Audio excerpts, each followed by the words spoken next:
এখন গোপাল স্নান করবে। সবাই রাধে রাধে বলো। রাধে রাধে। হরি বল হরি বল। হরে কৃষ্ণ হরে কৃষ্ণ হরে কৃষ্ণ।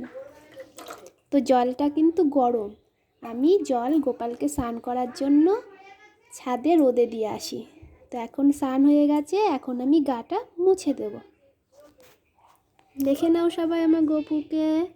মামা স্নান করে কি হাসি হাসি মুখ। তোমরা কেউ ঠান্ডায় স্নান করো? করো না? না দেখেছো আমার গপু ছোট হলে কি হবে, প্রত্যেক দিন স্নান করে, তাই না? তো চলো ওর গাটা মুছে দিয়ে, অনেকক্ষণ হয়ে গেছে, রাখা যাবে না। এটা দেখছো, এটা আমার গপুর তাওয়াল। তো আমার গপু এখন গাটা একটু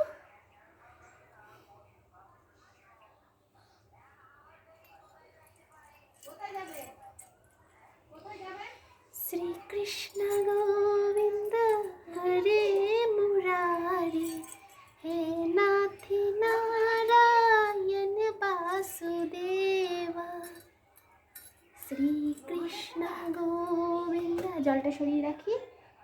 এই জলটা কি করবে বলো তো তোমরা? এটা হচ্ছে গাছের গোড়ায় দেবে, বাইরে কোথাও ফেলবে না। গোপালের স্নানের জল। তো একে এখন ড্রেস পরিয়ে নিই, আর তোমাদের সাথে একটা জিনিস শেয়ার করব। দেখো, দাঁড়াও। আজকে দেখো এই ড্রেসটা পরবে গোপাল, আর এই প্যান্টটা, এইগুলো কিন্তু আমার হাতে বানানো। হ্যাঁ, তো চলো গোপালকে পরিয়ে নিই, আর তোমরা বলো আমার গোপালকে কেমন লাগছে। খুব সহজ, এটা একদিকে খোলা আছে, এরম করে ঘুরিয়ে দড়িটা এরমভাবে বেঁধে দিতে হবে।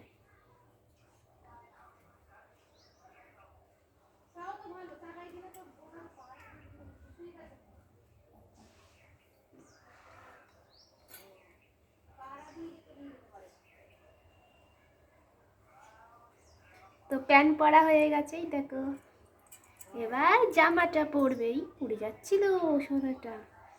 এই ড্রেসটা কিন্তু পরালে খুব সুন্দর লাগে, দেখো কি ইজি। এই দেখো, কাঁধে জামাটা এরম দিয়ে দিলাম, আর নিচ থেকে বেলটা বেঁধে দেবো।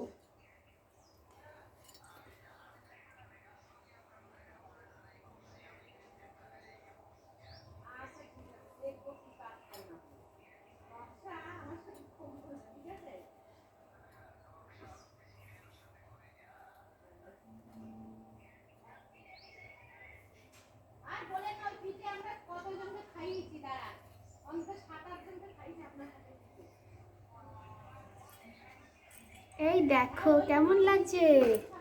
আর এই ড্রেসটা আমি বানিয়েছি।